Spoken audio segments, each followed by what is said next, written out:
Jacob Howland, welcome back to the show. It's great to be here, Brett. So you are a professor of philosophy, now retired from the University of Tulsa. And we had you on the show, I think it was 2 years ago. I think it's been 2 years, or has it been a year? Either 1 or 2 years. I actually can't remember. Well, we had you on the show to talk about your book, Glaucon's Fate. And it's a really, we got a lot of great feedback on that episode. The whole premise of Glaucon's Fate is you make this really intriguing case that one of the goals that Plato had when writing the Republic, right, trying to answer what is justice, is to persuade his brother, right, Glaucon, to embrace the life of philosophy and turn away from political ambition or become a tyrant, right? Mm-hmm. And it was, like I said, we'll link to that show in the show notes. But I wanted to bring you back on because a few months ago, back in April, you wrote an article for a website called New Discourses called The New Calvinists. And you make this case that modern society in the West, and you see this in the United States, is experiencing a new form of Puritanism, but it's a secular, godless form of Puritanism. So what are the signs? What are the signs of this rising secular Puritan culture? Yeah, well, so I take my bearings on this question by Max Weber, and in particular his classic work, The Protestant Ethic and the Spirit of Capitalism. And in this book, Weber argued that industrial capitalism springs in large part from the attempt of 16th and 17th century, what he called Puritans, in particular Calvinists, to work out their salvation anxiety. Now, this is a very radical thesis. So what did he mean by this? Calvin taught a doctrine of double predestination. And that means that God decides from eternity that a few human beings are saved, but the vast majority are damned. And this produced, Weber understood, anxiety in the believer, because, of course, the overriding question is, are you among the damned or the saved? And so the question was, how could a believer be assured that he or she was among the saved? And the answer lay in achieving worldly prosperity and success, because it was taken as an article of faith that no one can prosper in the world without the grace of God. And God would not show God's grace to the damned. And so the Calvinists promoted, of course, habits of hard work and frugality and so forth that would, in many cases, lead to prosperity and power. But this was a way, right, of proving that you're among the saved and of assuaging this, what I'm calling salvation anxiety. Now, according to Weber, Calvinism resulted in a basic transformation of the traditional religious ethos of Christianity. And he writes, in place of humble sinners, Calvinism bred self-confident saints, right? People who were assured of their goodness and rightness with God. But the thing is that the quest for certainty didn't stop there. Because although Calvin himself argued that everybody had to worship God, it didn't matter if you're damned or saved. You got to go to church and worship God. Inevitably, perhaps, people started saying, well, the minister needs to be among the saved, you see, and the church administrators. And ultimately, even this proved insufficient, and there was a kind of movement of purification. The congregation came to be viewed as a community of the elect, right? Community of people who were manifestly saved. And that means those who met the criteria of wealth and power and so forth, right? So there was a gradual process of purification, and that resulted in a kind of echo chamber in which believers were able to authenticate their claims to salvation within a mutually reinforcing social framework, right? They're surrounded by people like them. Now, how does this bring us to today? Well, one of Weber's great insights is that religion continues to operate in contexts where it is not obviously visible, or even where it's been publicly repudiated. And I argue that his analysis of this Puritanism and salvation anxiety helps us to understand what you might call the social and psychological economy of secular salvation today. Now, what do I mean by that? Well, I'm considering in particular successful, politically progressive men and women. Most of these people no longer believe in the doctrine of God, okay? But they do take their bearings by a kind of decayed residue of biblical categories. So, like their Puritan forebears, the American elite value worldly success and methodical and purposive work, instrumental reason, and so forth. But unlike the old elite, their good fortune and power suffuses them with liberal guilt. And unlike the old elite, they don't confess and repent their sins to God, but to man, to fellow human beings. I think it's fair to say that in the elite universities, and not just the elites anymore, they learned to commit themselves to socially transformative moral action, right? And so the imperatives that they heed are not the imperatives of the Bible, but of contemporary social consciousness. And the salvation that they seek is not bestowed by God, but by congregants in what I'm calling the Church of Humanity. And so this, it seems to me, is the inner meaning of what's now called virtue signaling, right? It's an activity that is meant to elicit public approval from like-minded people. In addition, the psychological and social economy of secular salvation develops along lines that are familiar from Weber. In practice, the Church of Humanity offers salvation to all, right? It elevates humanity as such into sort of an object of worship. But in practice, it exhibits purifying impulses. So some of the earliest converts to this sort of social justice Church of Humanity were found in the academy, where the need for social validation of its doctrines eventually resulted in what is now almost a complete purge of conservative voices, and in particular, intellectual traditionalists. And that is now happening, especially recently, in sort of multiple institutions across the political spectrum. And that phenomenon reproduces something that has been happening for years now in social media and in news outlets and so forth. And that is that those institutions are becoming sort of tribal echo chambers, if I may say, where people only talk to those who affirm their own convictions. And it's a kind of dangerous attitude, because the attitude, whether on the right or the left or whatever, is that we are the saved, right? We are saintly and righteous and justified, and everyone else is damned and somehow polluted. Gotcha. All right. So just to recap here, so you make this argument that, okay, based on Weber's idea of the Protestant work ethic, Protestant whatever, that we've just replaced it. Instead of being anxious about our salvation with God, we're anxious about our moral purity, right? Whether we got the right ideas, whether we're for certain causes or not. And if you're not, then you have to do these things to show that you are. So that's what we're seeing now. So let's talk about how we got here. So you mentioned, because I want to do sort of like a genealogy of this secular Puritanism, because you talked about Calvin and sort of the Protestant work ethic and the sort of salvation anxiety as part of what's going on. But there's also more going on, because you make the case that this stuff that's been happening, it didn't happen overnight. It's actually several philosophical strains merging together to create this ascendant ethos. So let's start from the present, right? And then kind of work our way back. So in this past month, I think a lot of people have been hearing a lot of talk about what's called critical theory when it comes to issues to race, particularly gender, sexuality. Can also use critical theory to talk about disabilities, mental health. What is critical theory, and who are the originators, and why did they think it was necessary to develop this critical theory philosophy? Yeah, so critical theory originated with German philosophers and social theorists in the Marxist tradition, and we're talking the 20s, 30s of the last century. And I would say that proponents that your listeners might recognize are people like Max Horkheimer, Theodor Adorno, Jürgen Habermas, Herbert Marcuse, if those names are meaningful. According to Horkheimer, a theory is critical to the extent that it seeks to liberate human beings from the circumstances that enslave them. That's the way that he put it. So the assumption behind critical theory is that human beings are dominated and oppressed by social conditions. But here's the thing, social conditions that we ourselves have created. And critical theory attempts to ferret out the mechanisms of oppression, right?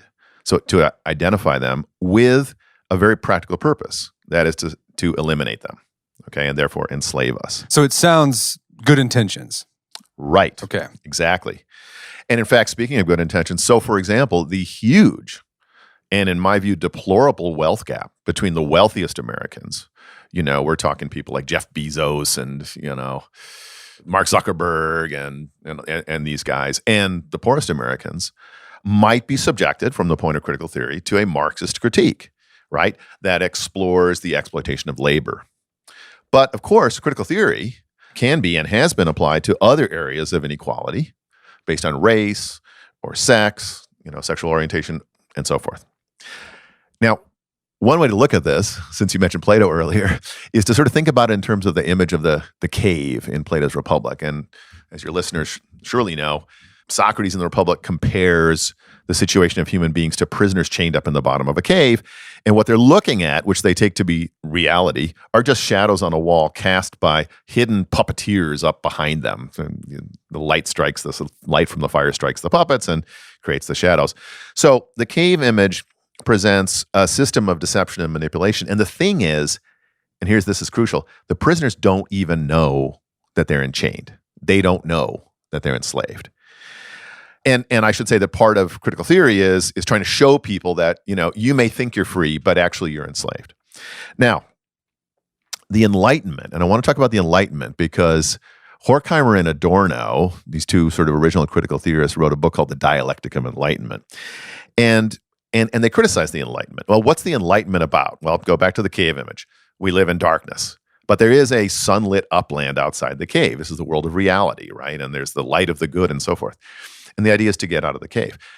One way to look at the Enlightenment is through science and through social rationality and so forth. We're going to bring everybody out of the cave into the light, okay?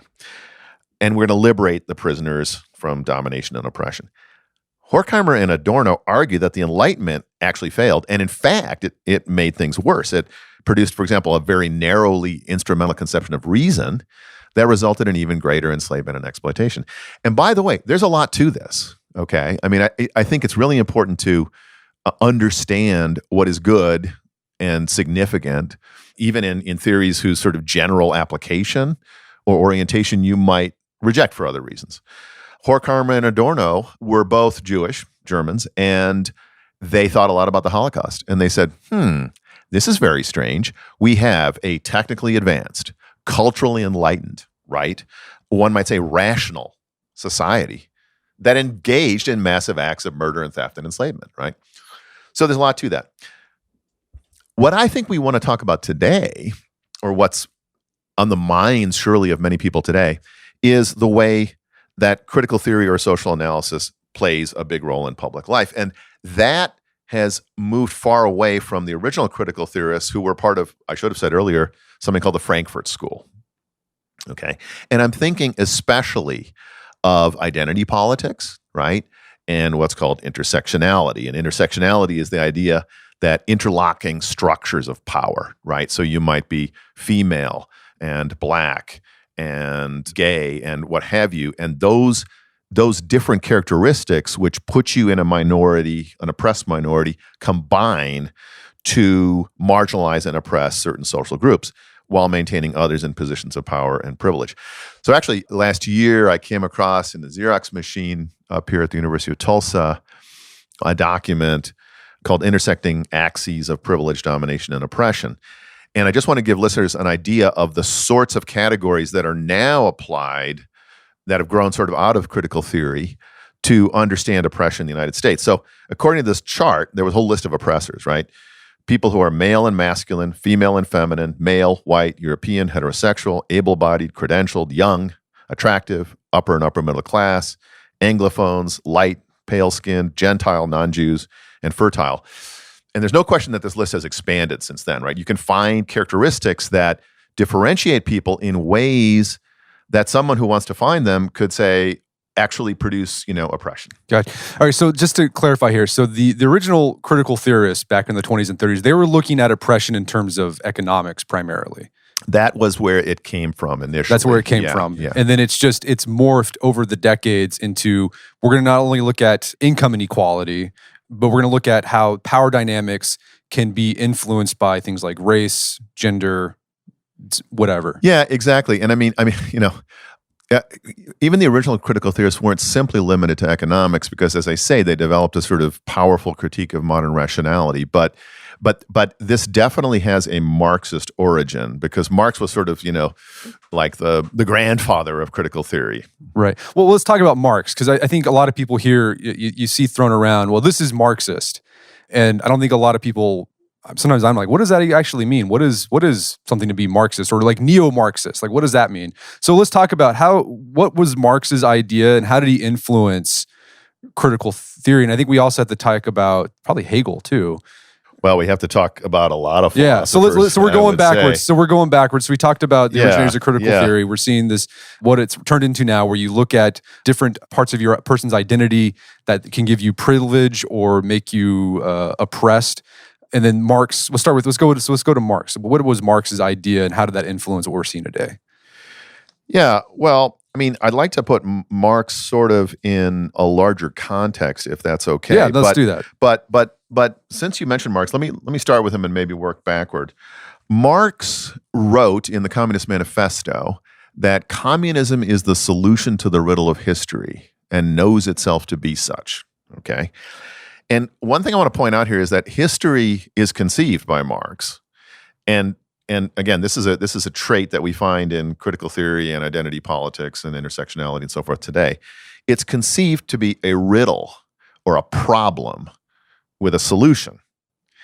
And in the case of Marx, that solution is provided by Marx's scientific analysis of the relations of production, right? So he writes 2 volumes of Capital.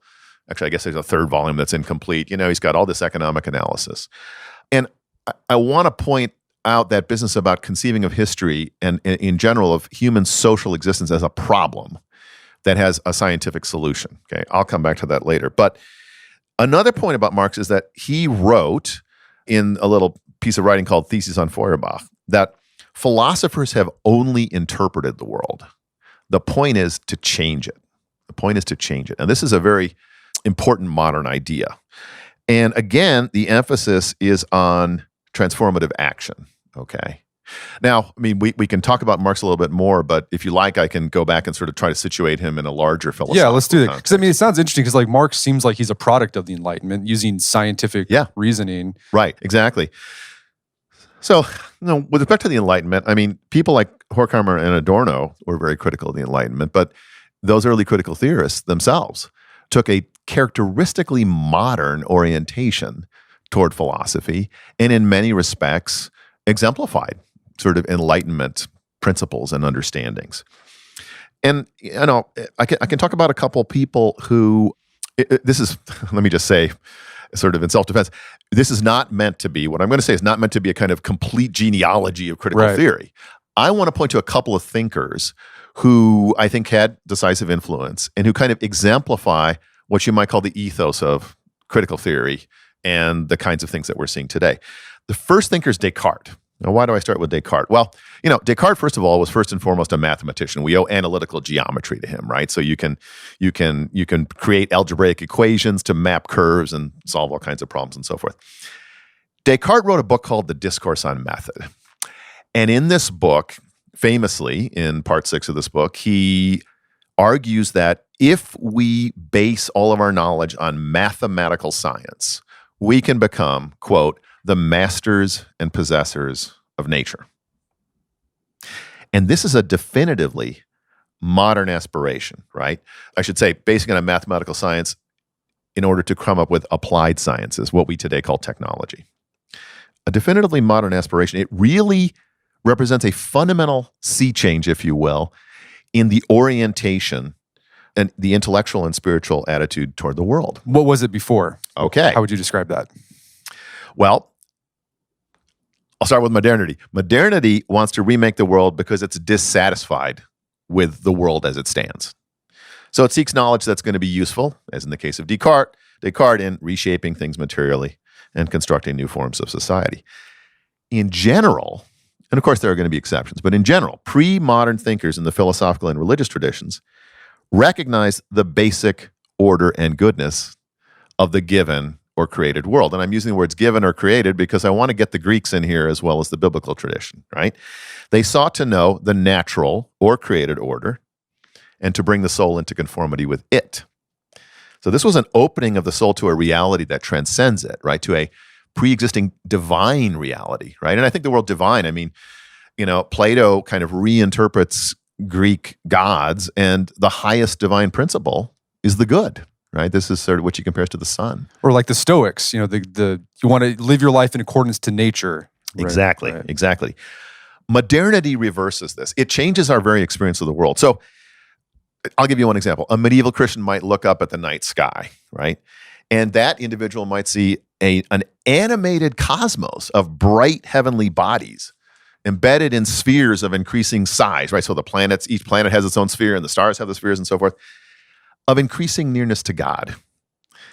And in the words of C.S. Lewis, who wrote a wonderful book called The Discarded Image, they would see a lighted, warmed, and resonant with music cosmos, right? The cosmos, that was that.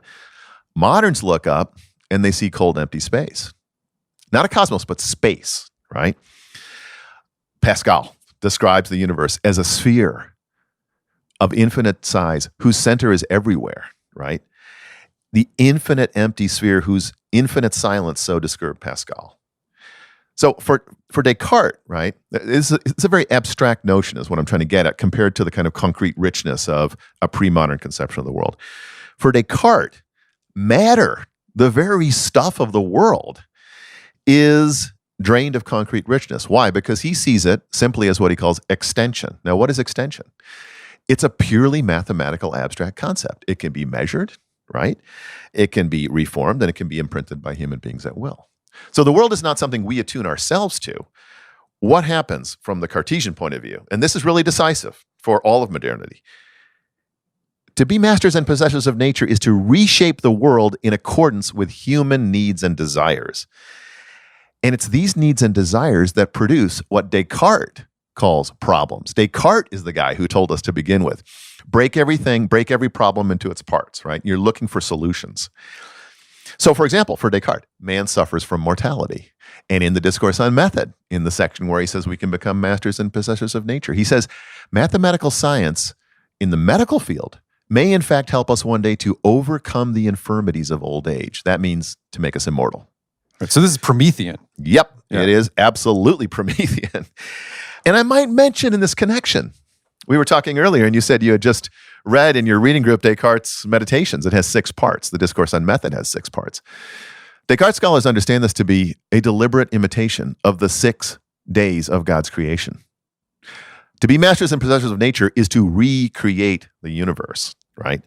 And by the way, I should say here, right, the Cartesian project of rendering us masters and possessors of nature turns us into what Sigmund Freud, writing in 1930, calls prosthetic gods, right? We have all this equipment and materials and radio beams and all this kind of stuff. And if I may mention, if we can make man immortal through medical science, heaven and hell become irrelevant. God is increasingly irrelevant. Now, let's talk about the critical theorists. The critical theorists take over the Cartesian perspective of world making in response to problems generated by human desire, and they apply it to the mastery of the human social world. See, Descartes was interested in technology. He's not particularly concerned with political questions or oppression or anything like that. The critical theorists see social and political life as a set of structural and moral problems of justice and so forth, to be solved. And one of the problems is, I mentioned the abstractness of the modern view, is that inevitably results in considering human beings only in the aggregate. That is to say, formally and abstractly. Why? Because the relevant structures that produce the problems and have to be adjusted have to do with large-scale relationships between groups, divided by class and race and ethnicity and religion and sexual orientation and the like. And maybe we should talk a little bit about liberalism, classical liberalism, and then come back to see how... Right. Okay. Yeah. Let's talk about. Okay. So what you're saying is that the critical theorists took this idea of Descartes of abstraction, where you can solve problems through abstraction, applied it to sociality. Right. So in order to solve the problems, you have to treat individuals as part of a collective. So it's like you're not just Jacob Howland. Like you're a Jewish guy. Like that. Right. That's all exactly. That matters. All that matters is Jewish. That's what this and like so you abstract. So let's talk about liberalism. It seems like liberalism goes the opposite direction. It tends to focus on the individual. Yeah. And so I might say some things about liberalism, and then I want to return and mention Jean-Jacques Rousseau, who's the other thinker besides Marx and Descartes that fit in here. So there's a lot to say about how critical theory and identity politics relates to liberalism. I want to focus on a couple of essential differences. And to be absolutely clear, by liberal, so words change their meanings. And today, if I say, Brett, you're a liberal, I mean you're pretty far left on the political spectrum. That's what we mean today. Right. Yeah, right. What we're talking about is classic liberalism, okay? The foundational idea of the American Republic. There's some things I want to say about this. Every regime, even those that sort of purport to be neutral, right, incorporates an understanding of the human good, okay? And the founders of the American Republic, these classic liberals, had, I think, an extraordinarily broad-minded and expansive understanding of the good life for human beings. And as you know, in the Declaration of Independence, right, it's based on inalienable rights given by the Creator, life, liberty, and the pursuit of happiness. Note, by the way, not happiness, but the pursuit of it, right? The individual will pursue it. And the founders of liberalism emphasize individual freedom and dignity, right? The incomparable worth of the single individual. By the way, this is something we find in Judaism and Christianity as well. And that classic liberalism values the education and development of the peculiarities of mind and taste and character that make each of us distinctive individuals. And, so they thought, that enrich the common store of humanity, right? These are, if we have people developing their peculiar talents and tastes and capabilities, it gives us this varied and rich context in which we ourselves can think about the possibilities of life and the sorts of things that we might be capable of. Classic liberalism, and the American founders for sure, are uncompromising in their opposition to the tyranny of the majority and the defense of the political value of freedom of speech, right? So the founders' belief, for example, that good policy and intelligent decisions can be arrived at only through public debate and deliberation. The articulation and consideration of multiple points of view. We see this, for example, in John Stuart Mill's brilliant short book on liberty, which, from my point of view, should be required reading for all high school students. Critical theory, in its current form of identity politics, focuses not on the group, not on the individual, but on the group. In fact, it's highly critical of American individualism. It takes American individualism to be a kind of myth created by dominant groups to help support their social positions, right? And to maintain oppressive structures of power. So from the point of view of critical theory, one's identity does not derive, as you said earlier, Brett, from individual characteristics, like the content of your character, but from certain traits that may seem accidental, but that critical theory considers to be essential, right? Male, white, European, things like this. That's one thing. Another thing is that from the point of view of critical theory and identity politics, society is a zero-sum competition between groups. And what I mean by zero-sum, of course, is one group's gain is another group's loss. Zero-sum is a pie. I get a bigger piece of the pie, you get a smaller piece. And more important, the professed goal is not individual freedom and dignity, but complete equality between the groups. That's how the human good is understood. You see, the liberal idea is the human good resides with the flourishing of the individual. The idea from the point of view of identity politics is the good is the achievement of equality between groups. It doesn't consist in an individual's free and conscious choices, right? Or in an individual conscience and thought and character, but in a certain sort of relationship between groups. I think this is a fundamental mistake. It's a mistake that became quite apparent to Soviet authors, that is the best Soviet authors like Alexander Solzhenitsyn and so forth. Vasily Grossman wrote a book called Life and Fate, and I think he expresses the liberal idea really well in a particular passage. I just want to read it to you. Human groupings have one main purpose: to assert everyone's right to be different, to be special, to think, feel, and live in his or her own way. People join together in order to win or defend this right. But this is where a terrible, fateful error is born. The belief that these groupings, in the name of a race, a god, a party, or a state, are the very purpose of life, and not simply a means to an end. No! The only true and lasting meaning of the struggle for life lies in the individual, in his modest peculiarities, and in his right to these peculiarities. This is the testimony of a man who suffered great oppression in the Soviet Union. Okay, so let's just kind of highlight the difference here, recap. So liberalism, it wants the individual to flourish, and it wants as many individuals to flourish as possible. Yep. It doesn't guarantee that you'll flourish.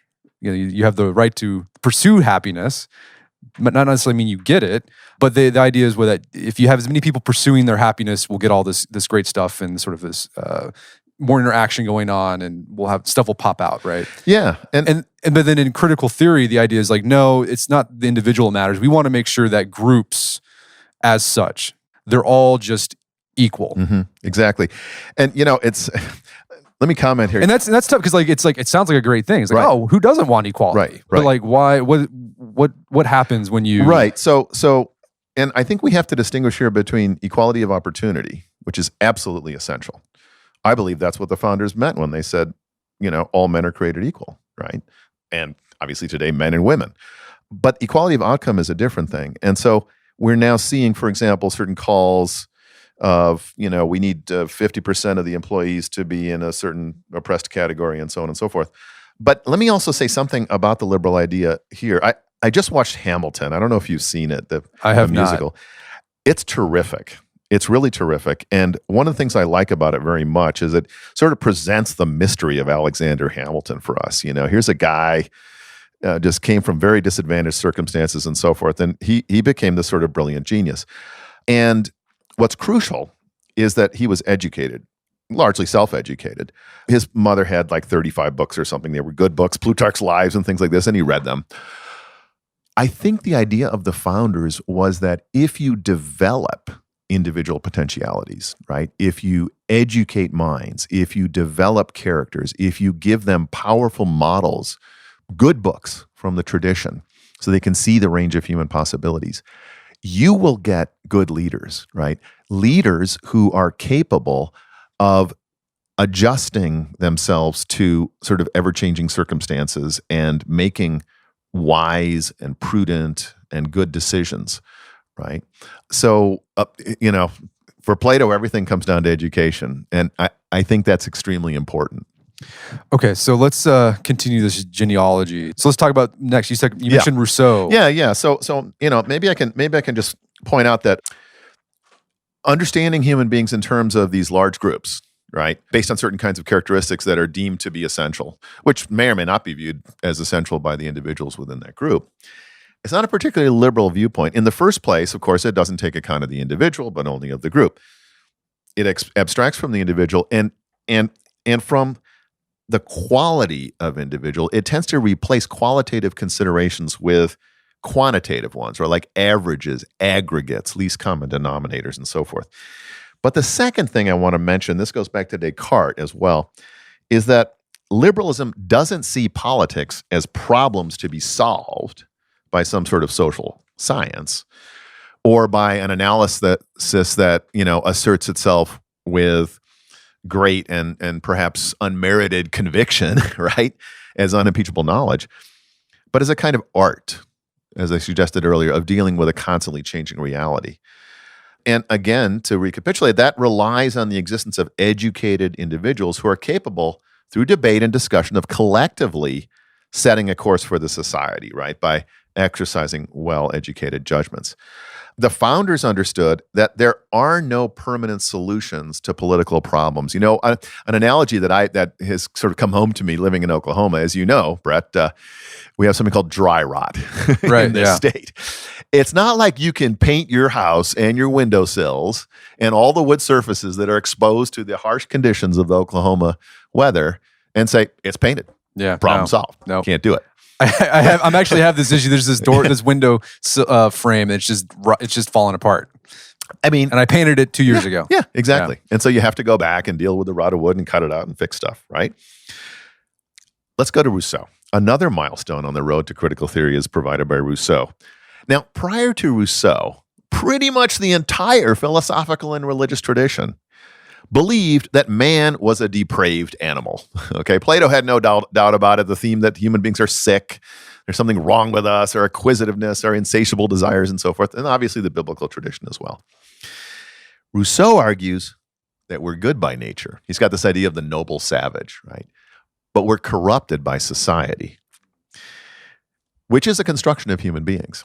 And you see, if that's the case, then all of the bad things, criminality and injustice and inequality and so forth, could in principle be solved by deconstructing and then reconstructing society.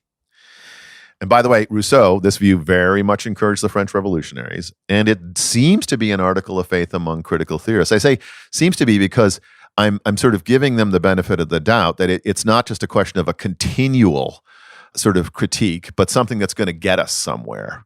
That was the Marxist vision, right? Because communism is the solution to the riddle of history. So we're going to actually solve these problems. So this is interesting. So Rousseau introduced this idea that man by nature isn't depraved. In fact, in some mythical time, everything was fantastic. We lived in common, like there was no oppression. And so we're trying to get back to that. How did he propose we do that? Was it through large scale, just burn the thing down and then we'll get back? That's a really interesting question because Rousseau presents us with two very, very different pictures, if you will. We might think that, we should get back to the noble savage. And that's not the route that he himself suggests we should follow, although it is the route that some who have read Rousseau suggest we should follow. So in the early 90s, I was teaching a philosophy class. This was the period of the character called the Unabomber. And as you may recall, the Unabomber mailed bombs, in particular to people who were sort of involved in high technology, because he literally wanted to sort of bomb us back to the Stone Age. His view, and it was influenced to some extent by Rousseau, was that human beings, like other animals, our, not happiness, but we ought to be occupying our days subsisting. Other animals forage, squirrels forage for nuts and stuff like that. All the animals are busy all day just providing the conditions of their existence. The problem with human beings is when technology allows us to rise above that, we have free time, we have boredom, we get into all kinds of trouble, right? But going back to Rousseau, so I should say in my class, I don't know if it's relevant, but we were reading Rousseau and other philosophers, and I said, let's try to figure out the identity of this guy, right? Because he's obviously read this stuff. But going back to Rousseau, the other vision that he offers is a kind of total or even totalitarian state. He loves Sparta. Sparta is the state, one of the states in human history that exercised maximum control over human beings. It's not like you say, what am I going to be? I'm a Spartan. What am I going to be when I grow up? You're going to be a Spartan. You're going to be a warrior. And if you're not, you're done. You're not part of the society. And so there was a high degree of regulation. And so Rousseau sort of presents that as an alternative. In other words, if we don't want the arrogance and the pride and all these other kinds of problems, we have to have really maximal educational and, let's say, indoctrination and control over human beings. And so you're left with Rousseau. I should say, by the way, I'm sure that many listeners who are more educated on specific matters than I am may say, oh, this isn't quite right about Rousseau. But my impression as a kind of amateur reader and teacher of Rousseau is that he gives us these sort of two alternatives and says, well, guys, choose, what are you going to do? You're going to be Spartans or you're going to be living in a cave? Yeah, right. Right. And the latter is not really possible for us. Right. So Rousseau introduced this idea, again, you can think of people in terms of a collective. It's not, the individual doesn't matter. It's like what you do in the group. Yeah, that's exactly. And I just said that inspired the French Revolution. The Jacobins really took this idea and ran with it and just said, hey, we're just going to round up all the bourgeoisie, kill them all, and maybe we'll be able to go back to this wonderful, beautiful, blissful state of nature. Yeah, they wanted to promote liberty and equality and fraternity, and they did apply this group analysis, right? They said you're bourgeois or priests and monks and so on and so forth. These people are in classes. That's what matters, right? It's not a question of I'm going to find out who Brett McKay is and decide whether this guy, has a place in our society. It's Brett's a priest, or Brett's bourgeois, or Brett's aristocracy, right? The French Revolution was the first and most decisive revolution because it sort of set the model for all subsequent revolutions. The Soviet Revolution, Maoism, and so on and so forth, and certainly fascism. We can find these characteristics, right? You can look at the Nazis, you can look at the communists. Group analysis is the big thing. It's funny. It's interesting. You see this idea of going back to some mythical prehistory. Even like in Islamic jihadism. Yeah. It's the same idea. It's like, well, if we can just destroy everything, we'll be able to raise this caliphate like the way it should. But it's a very, they think it seems like ancient and like primitive, but it's actually a very modern idea that you can just destroy everything and then start up from scratch. That's a really important observation, And the thing about the modern era is we excel at criticism. I mean, if you want to, I think Marx, he's got, theory of surplus value and a number of accounts of capitalism that are really very persuasive. You look at Nietzsche, and his reflections on problems in modern society are outstanding. I could go on, but then we say okay, well, what does Marx offer? Well, and I've read, I haven't proved this myself, but that Marx talks about the communist society, what it's actually going to be like, for about 6 pages in a shelf of writings. Nietzsche, he's got a screwy idea of the Superman, the Übermensch. So we're really, really good at saying, what's wrong with this? What are the flaws? What are the problems? How can we deconstruct it? But we're not so great at positive thinking. And part of the reason is that I don't think we're attuned to the organic character of human life. Human beings, this is a theme I'm going to come back to perhaps in our discussion, but let me just suggest now, we grow up in local circumstances. We speak different languages. We live in different regions with different plants and animals and flora and fauna and climates and so on and so forth. We inhabit local spaces, particular traditions, places with customs and habits and so forth.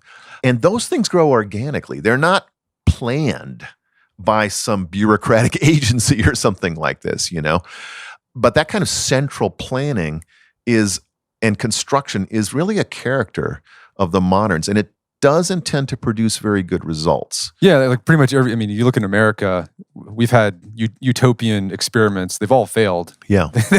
None of them have worked out great. Yeah, that's right. So Rousseau, this idea that, we want to see individuals as part of a collective, and we can use mass scale, use the government basically to enforce that. Marx picks up on that idea. Yep. It sounds like in his ideas that we can, and the problem he's trying to solve is the inequality between the proletariat and the capitalist. Right, exactly. And so Marx is, let us say, the child of Rousseau and Descartes, right? Right. Because Marx really believes, right? I've got a science. It's economic science, right? And economic science is the fundamental social science, because the conditions of our existence come from our material relations, right? And I can explain the material relations, and I can show how if we change means of production and stuff like this, and the relationship of ownership and workers and capitalists and so forth, we can change the conditions in which human beings relate to each other. We can overcome the alienation between human beings, the sort of dog-eat-dog world of struggle to make money and so forth, and we can have a kind of brotherhood of man. And that will restore us to a kind of, that scientific approach, Cartesian analysis and approach applied to society, will restore us to something like a Rousseauian world in which we can hunt and fish in the morning and read philosophy in the afternoon and have lots of leisure time and so forth. But so I think maybe this is a good point to talk about Hegel, sort of his thesis, and sort of his idea is hey, you can come to a solution to these problems by having these contrast, and then there's sort of a synthesis that's supposed to happen at some point. But it never seems to happen. It just seems like it's just a lot of wailing and gnashing of teeth. Yeah, so Hegel's interesting here because, first of all, he picks up on Hobbes in a very particular way. For Hobbes, if you look at his discussion in the Leviathan of the reasons for conflict between human beings, I think he's often misinterpreted as saying it's a matter of scarcity, right? You and I fight in the state of nature because there's not enough food to go around or something. No, it has to do with human pride. Human beings are vainglorious, right? And when two people meet in the wild, one is bound to insult each other, or the other, and to impugn the other, right? Hegel picks us up. Very important part of the phenomenology of spirit is his notion of the struggle for recognition. And he makes recognition, that is respect, right? My view that you have a place in the world, you are equal, you are somebody who has rights as well. I can't step over a certain boundary, right? I can't murder you. That's absolutely crucial. And Hegel builds that idea of respect into his view of what human beings are looking for, like what's going to make us happy. He uses the word satisfaction. Part of the problem with that is that it puts human fulfillment entirely in a social context, okay? But he has to go beyond the social context in order to believe in or see his way to a kind of equilibrium of mutual respect. So later in the phenomenology, he talks about a disagreement between what he calls a person of the beautiful soul who kind of doesn't do anything but wants to maintain his or her moral purity, doesn't descend into politics because politics is filthy and so forth, right? But considers himself to be beautiful. And then the active person, right, who rebukes that beautiful soul for saying, you're not involved, you're not trying to change things, right? And so they get in this fight because one of them doesn't do anything and the other accuses the other of, violating principles of justice. It's resolved by a kind of agreement on both sides that they're both wrong, a kind of understanding of humility. And you see, from the way I read Hegel, that's really only possible if you have a kind of moment of transcendence, a kind of light in which you can see that human beings are fallible creatures, that we should be humble. That, I think, involves an understanding of something above us, some conception of the divine, some conception of beings or the possibility of being wiser than we are. So Hegel's interesting. I think he puts us on this road where respect, recognition, which is what's all this stuff is about today, right? The race and sex and all these things, all about, I'm here too. I'm important. Give me my recognition. It's not clear to me, and I would actually put it more strongly. I believe that's important for human beings, but it's not the be all and end all. It's not going to satisfy us fundamentally. Is that pretty much it? We talked Descartes, Rousseau, Marx, and so it seems like it's all leading up to critical theory. This idea that instead of seeing people as individuals, you see them only as abstractions based around a particular part of their identity, and we can make changes in our society by sort of toying with or messing with these different parts of identity. Yeah, and I mean, I think this perspective of raising human beings to the place that, let's say, was previously occupied by God, right? Making humanity as such an object of adoration. This tends to warp behavior. Maybe we could. Yeah. How do you think it warps behavior? So I mean, and this is we've replaced God, and this can, I mean, even if you're not a theist, you can say like, right, there's an idea of a common good, like Plato's idea of truth, justice, beauty, right? Right. So let me go back to look at critical theory again in the context of religion, right? First of all, making humanity as such an object of worship is, biblically speaking, idolatry, right? Right. Which, by the way, that was the greatest of all sins in the Hebrew Bible. The Christians have the idea of original sin and so forth, right? But the sin in the Hebrew Bible is idolatry. And if humanity has been elevated to the level of God, then there's nothing above man. There aren't any divine measures that transcend our everyday existence in time. I can sort of put it this way. The worship of humanity inflates the human world to such an extent that we begin to lose the possibility of transcendence. To go back to Plato's cave, it's as if the mouth of the cave were closed off, right? And we couldn't access truth or being beyond the cave. Because it's all politics. Right. This is what absorbs everybody, right? Man becomes the measure of all things. And as the sophist Protagoras said, right? I mean, well, that was his remark, right? That man becomes the measure of all things. And metaphysically speaking, if you like, we're without stars to steer by. And here's the really frightening thing about all this. If man is the measure of all things, the problem is that the measures of man are always changing. And they do so with incredible rapidity in a revolutionary age like ours. And so, what was respectable opinion a year ago or maybe even a month ago is now, condemned. And that's a kind of chaos. What's especially noteworthy, to pursue the religious theme, about the deifiers of humanity is that they justify their action in accordance with Christian principles of compassion and charity. This is something Dostoevsky understood. In The Brothers Karamazov, he's got this character, the Grand Inquisitor, right? So Jesus comes back to the world, and the Grand Inquisitor has him arrested. He says, I'm going to burn you at the stake tomorrow. Why? And after 90 years, he pours out his heart to Jesus. And he says to him, he accuses him of loving only the few strong human beings who can follow him out of their own free choice and free love, but not caring for the great mass of humanity, right, who are too weak and childish to follow him. In other words, the Grand Inquisitor says to Jesus, you're insufficiently compassionate, right? That's a kind of anti-Christianity that turns Christianity on its head. I want to say the Church of Humanity abstracts from particular human beings in order to produce this infinite abstraction of human being as such, humanity as such. That's a reversal of the Christian story of incarnation, right? Because in that story, the universal, infinite, awesome creator of the universe becomes a particular human being, which, by the way, I find to be an absolutely tremendous and beautiful expression of the worth and dignity of the individual. But the Church of Humanity goes the other way. It says humanity is such, humanity is such. And these particular differences that add richness and meaning to our lives are then turned against us because, these are your male ways, or these are your white ways, or these are whatever it may be, right? There's one more very important thing, really important. The identity politics of the Church of Humanity actually divides human beings into opposed groups, right? Victims and oppressors, the pure and the impure. But here's the problem. The impurity can't be washed away.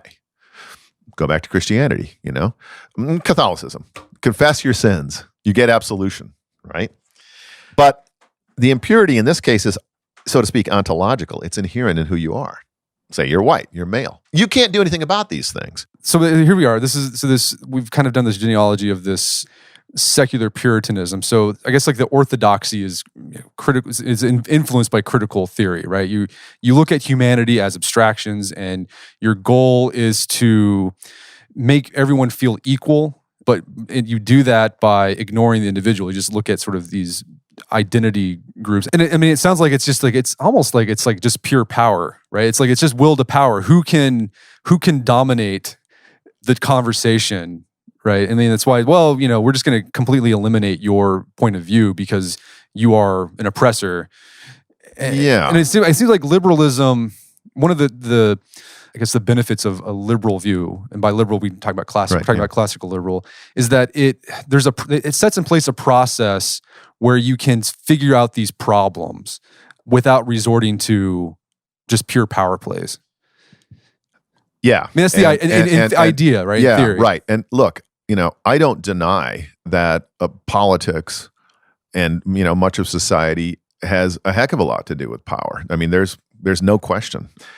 And so, but there is a sense in which the inflation, so to speak, of politics and social relations kind of eclipses these other concerns. So, yeah, I mean, if there are power relations that prevent people from having equality of opportunity, then these things need to be addressed. But there is a sense in which today, going back to the Hegelian idea of respect and recognition, that our politics today is hugely symbolic, right? Like, we have we are represented in certain spheres, right? And so this issue of who gets enough respect and recognition in certain sort of representational contexts, right? What shows are on TV, or what voices are heard, or what kind of music is played, or what sort of paintings are put up on the wall, who produced them, and so forth. It eclipses sort of other concerns, which are, what is the quality of the art that is produced? Good? Right. What is the richness of the voice that is singing? What are the prospects that are opened up by this kind of thinking, right? It produces a kind of uniformity, And incidentally, it inevitably sort of leads, as I said earlier, to echo chambers and to a kind of tyranny. And this is rather old. I mean, Plato knew about this. Take someone like Socrates. He occurred to me in this context because the liberal vision is a vision of educated, developed, intelligent individuals, active, reflective centers of moral responsibility who speak their mind and profess their faith in public so that everybody can hear it, and if there are things that are wrong with it, it can be corrected. That's Socrates. Socrates is executed. He got canceled. Yeah, he got canceled. Right. He was put on trial for corrupting the young and for impiety. And so he goes into his trial. And one of his accusers, Meletus, he drags him up and he starts talking with him in the trial. And he gets Meletus to say that Socrates is the only person in Athens who corrupts the young. That he is, and Socrates describes his accusers, and this is borne out by this whole conversation, as considering him to be most polluted. He's got to be purified, okay? And when Meletus says, you're the dude, you're the one, if we just get rid of you, we're good, right? This is classic scapegoating. And what did Socrates stand for? Well, one of the most common adjectives applied to Socrates in the Platonic dialogues is atopos. It literally means out of place. You could translate it strange. That's the problem with Socrates. He didn't fit in, right? Now, if you've got these big group ideas, you've got a conception. So you run into these difficulties. And, it produces its own kinds of cancellations, not quite as severe as Socrates. Right. And going back to this idea isn't new. This idea of what we've been talking about, these things we're seeing in the modern world. You see this in Plato. Maybe before this conversation, I was thinking about the sophists. And the sophists are you kind of see sophists today. There's people out there who will, you can pay them so like the right things to say and like how to present yourself so that people will give you the accolades. It's just like the sophists, you paid a sophist back in ancient Athens, tell me the right things to say, the right arguments to make, but you're not really doing anything. You're just sort of, parroting stuff, and it doesn't mean anything. Yeah, exactly right. And Protagoras, he was sort of the most famous sophist, and he went around, and basically what he's doing is he actually traveled around the Greek cities and he advised people. And essentially what he's doing is saying, these are the rules of the game here in Corinth, okay? And if you want to get ahead, I can tell you how to play the Corinthian game. Now that's a kind of internal troubleshooting, right? You have a mechanism. No one's standing here and saying, are Corinthian values good values?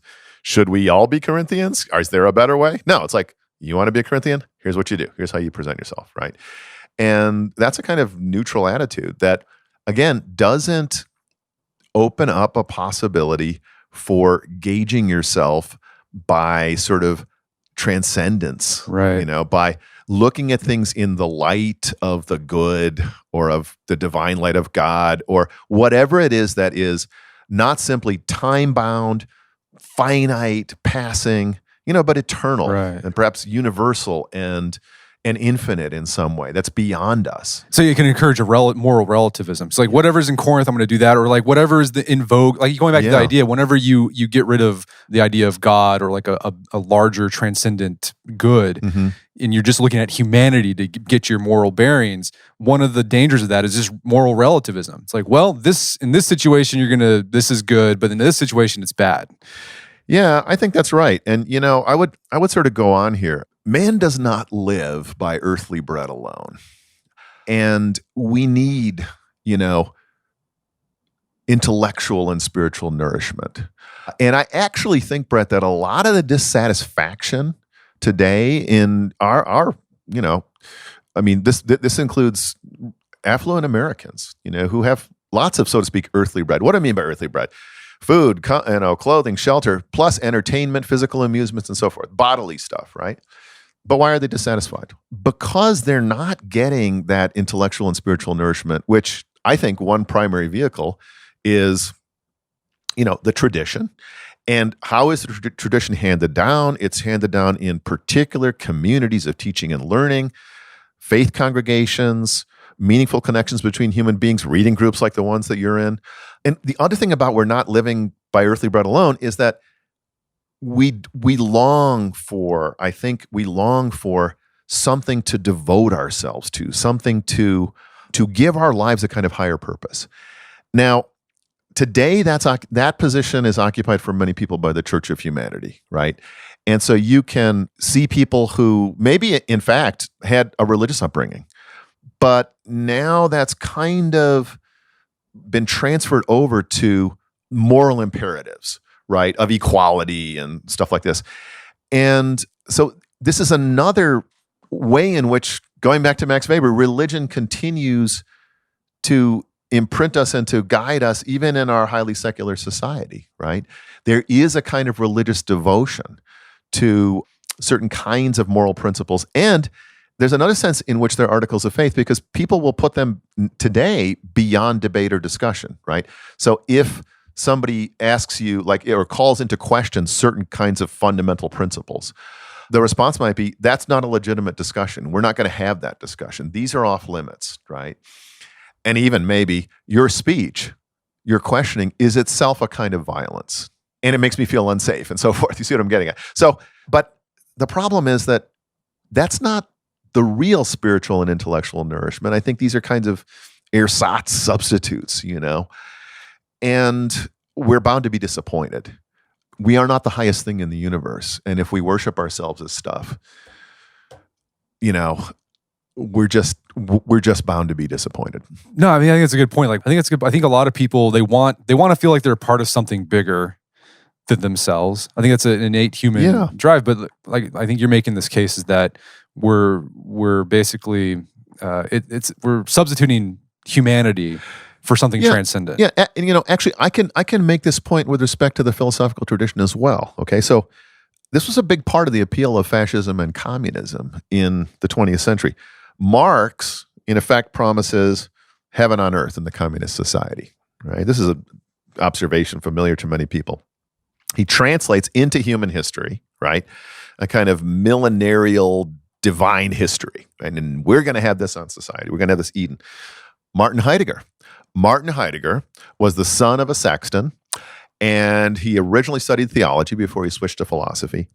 And he infamously argued in his rectoral address in 1933, after Hitler had come to power, that Nazism would be a new revelation of being, with a capital B. And for Heidegger, being is God, right? In other words, Nazism would be a new revelation of being for the German people. This is why I kind of think of Heidegger as a sort of prophet, right? These are religious impulses. Heidegger is expressing the idea that what's happening here and now is like world historically relevant because it relates to being, not just to events, but to this highest thing that is his understanding of sort of philosophical translation of God. This is a natural human tendency, We want to see our lives in connection with something higher, more important that we can devote ourselves to, that we can bow down to. And if there's going to be a vacuum, it's going to be filled. Yeah. And I think another thing, too, you've written about Kierkegaard before, and I've been rereading him. I'm reading this book called The Existentialist Survival Guide, written by this really fun professor who was a boxing trainer, but now he's a philosopher. Gordon Marino.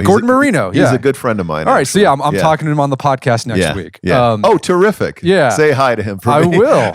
Good. So Gordon, Kierkegaard's like his guy. He loves Kierkegaard. Yeah. And it seems like Kierkegaard was also a prophet of this modern age. Like Kierkegaard was he's the first existential philosopher.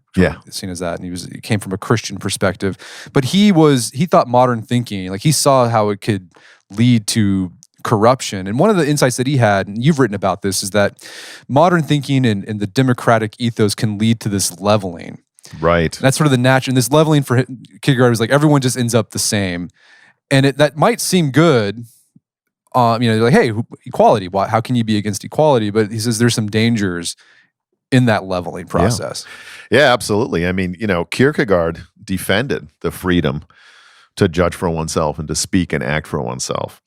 And, to come to be oneself in the fullness of one's individual particularity. But he warned in an incredibly prophetic book called Two Ages, which was published in 1846, against the danger of exactly what you said. He called it leveling, in the name, by the way, of democratic equality. Now, what did he mean by leveling? He meant the destruction of organic communities of human beings, right? Families, congregations, nations, and so forth. And there's a sense in which modernity, and I should also mention in this context, capitalism. Capitalism has been described as a kind of creative destruction. But one thing it does, it comes in and it's like, in this town, they used to have this industry. No more. Boom. Goodbye. Right? So it wipes things away and so forth. But Kierkegaard sort of understood that human beings are local creatures. Again, they have these organic communities. And there was something very disturbing about modernity. And so he made this incredibly prophetic remark. He said, and this is basically a quotation, the abstraction of leveling is related to a higher negativity, pure humanity. He used those words, pure humanity. He already understood in 1846 that there was going to be this movement of focusing on pure humanity. And again, if you're going to have pure humanity, you got to get rid, no differences. Yeah, right. You can't have particularity. By the way, the only thing that he saw that was good about this was that with all of these organic communities gone and so forth, we would be standing in an unmediated relationship to God, right? Just you and God. There's but he predicted that nothing, and this is terrifying for me, he predicted, because he was such a prophet, that nothing would be able to stop what he calls the spontaneous combustion of the human race. He said it's going to happen. It's going to happen. So it's all leading up to that, the spontaneous combustion of the human race. Gone. What do you mean by that? Just like we're just going to wipe ourselves out? Well, I think he was foreseeing something that Dostoevsky foresaw as well.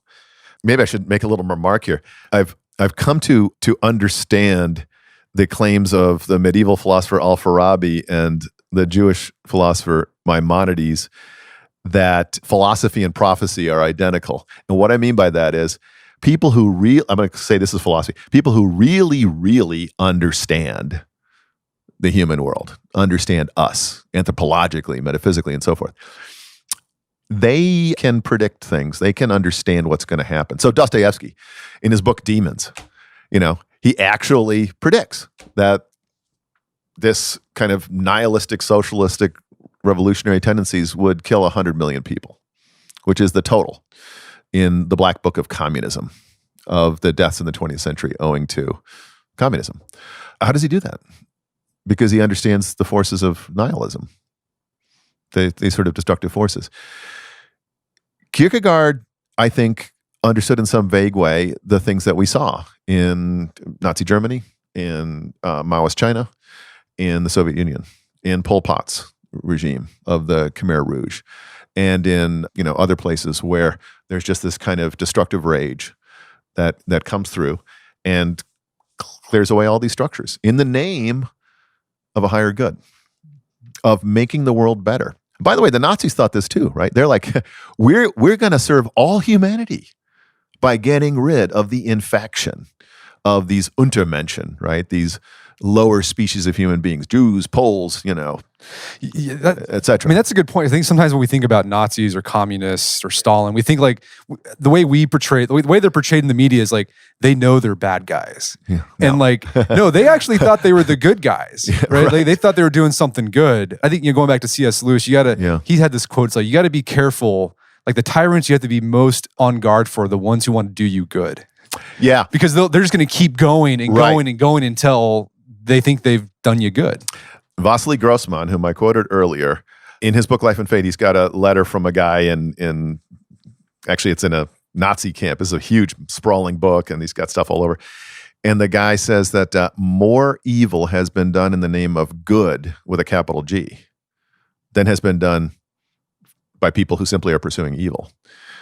I think that's really interesting. I mean, and see, all of that gets accelerated by modern technology, right? I mean, if you've got a means of disposing of 10,000 people a day in a gas chamber in crematoria or whatever, you can really go to town.